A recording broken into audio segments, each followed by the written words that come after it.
आज हम बात करेंगे फंडामेंटल ड्यूटीज पे। ठीक है, यानी मौलिक कर्तव्यों के बारे में आज बात करेंगे। भारत के संविधान में जो है मूल अधिकार की तो बात किया गया था मूल रूप से, लेकिन मूल कर्तव्य या मौलिक कर्तव्य का कोई वर्णन नहीं किया गया था। तो मूल कर्तव्यों को हमने बाद में जोड़ा। तो जब भी हम बाद में जोड़ेंगे तो कोई संवैधानिक संशोधन करेंगे। तो जो पहला क्वेश्चन बनता है वो यही बनता है कि वो संवैधानिक संशोधन कौन था और वो कब आया था जिनसे मूल कर्तव्यों को जोड़ा गया था। मूल कर्तव्यों से जुड़ा हुआ दो संवैधानिक संशोधन है। पहला जो संवैधानिक संशोधन किया गया वो 42वें संवैधानिक संशोधन से इनको जोड़ा गया, और एक और मूल कर्तव्य 86 यानी 86वें संवैधानिक संशोधन से 2002 में जोड़ा गया था।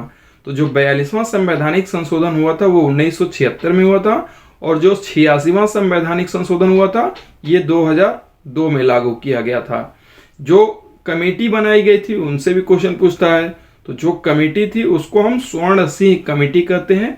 कांग्रेस गवर्नमेंट ने इस कमेटी की स्थापना किया था 1976 में, और उसने जो है 8 जो है मूल अधिकारों की अनुशंसा की थी।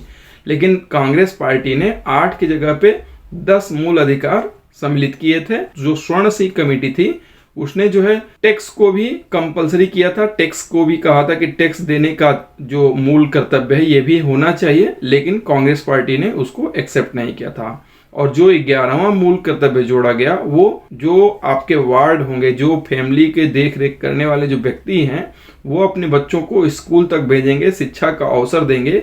ये 11वां मूल कर्तव्य 2002 में जोड़ा गया था। तो आइए एक बार और एक चीजों को समझते हैं। जो भाग 4 है और जो भाग 3 है उसकी चर्चा हम पहले कर चुके हैं। जो भाग 3 है उसको हम डीपीएसपी या राज्य के नीति निर्देशक तत्व के नाम से जानते हैं। तो ये जो राज्य के नीति निर्देशक तत्व हैं ये नॉन जस्टिसेबल है, और फंडामेंटल जो ड्यूटी है वो भी नॉन जस्टिसेबल है। तो जो राज्य के नीति निर्देशक तत्व जो हैं, जो डीपीएसपी है, वो राज्य की ड्यूटी है, और जो फंडामेंटल ड्यूटीज है वो नागरिकों की ड्यूटी है, नागरिकों का कर्तव्य है। तो अगर हम दोनों में तुलना करके याद करने की कोशिश करें तो जो directive principle of state policy है वो स्टेट की ड्यूटी है, जो फंडामेंटल ड्यूटीज है वो नागरिकों की ड्यूटी है। जो डीपीएसपी है वो पार्ट 4 में है, और जो फंडामेंटल ड्यूटीज है इसके लिए एक नया पार्ट जोड़ा गया था जिसको पार्ट 4A कहा जाता है। डीपीएसपी का वर्णन जो है अनुच्छेद 36 से लेके अनुच्छेद 51 तक किया गया है, यानी आर्टिकल 36 से लेके आर्टिकल 51 तक डीपीएसपी का चर्चा किया गया है। लेकिन फंडामेंटल ड्यूटी से संबंधित सिर्फ एक आर्टिकल है, इसको अनुच्छेद 51A या 51 का कहा जाता है। जो डीपीएसपी है यानी राज्य के नीति निर्देशक तत्व, ये संविधान में मूल रूप से मौजूद था, और जो फंडामेंटल ड्यूटी है वो 42वें संविधान संशोधन से जोड़ा गया, और 86वें संवैधानिक संशोधन ने एक और मूल कर्तव्य को जोड़ा था। अगर 42वां संवैधानिक संशोधन की हम बात करें तो ये इंटरनल इमरजेंसी के दौरान लाया गया था। इंटरनल इमरजेंसी जो है वो इंदिरा गांधी के चुनाव से जुड़ा हुआ था, और इंदिरा गांधी ने इंटरनल इमरजेंसी लगाया था।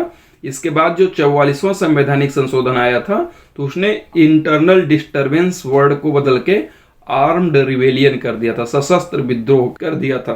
तो जो 86वां संवैधानिक संशोधन आया था उसने संविधान में 3 मूल परिवर्तन किए थे। 86वां संवैधानिक संशोधन जो एलिमेंट्री एजुकेशन है, जो बच्चों की बेसिक शिक्षा की बात की गई है, उससे जुड़ा हुआ है। 86वां संवैधानिक संशोधन पहला संशोधन अनुच्छेद 21 में करता है। अनुच्छेद 21 में 21 का जोड़ा जाता है, और शिक्षा के अधिकार को मूल अधिकार के रूप में शामिल किया जाता है कि 6 से लेकर 14 वर्ष तक के बच्चों का फ्री और कंपलसरी एजुकेशन का व्यवस्था सरकार करेगी। तो 6 से 14 साल तक के बच्चों को अनुच्छेद 21A में कवर कर लिया गया। जो अनुच्छेद 45 है, आर्टिकल 45, उसमें यह संशोधन किया गया कि 0 से 6 साल तक के जो बच्चे हैं उनके देख रेख की व्यवस्था सरकार करेगी। तो ये हो गया 0 से 6 साल तक के जो अर्ली स्टेज के बच्चे हैं उनका देख रेख की जिम्मेदारी सरकार की होगी। और आर्टिकल 45 से प्रभावित होकर हमारी सरकारें जो है आईसीडीएस स्कीम चलाती हैं, या जो आंगनवाड़ी केंद्र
चौथा है to defend the country and render national services when called upon to do so. जो देश है हम उसकी हम रक्षा करेंगे, जब भी किसी प्रकार की खतरा आएगी हम अपनी सेवाएं देश को देंगे।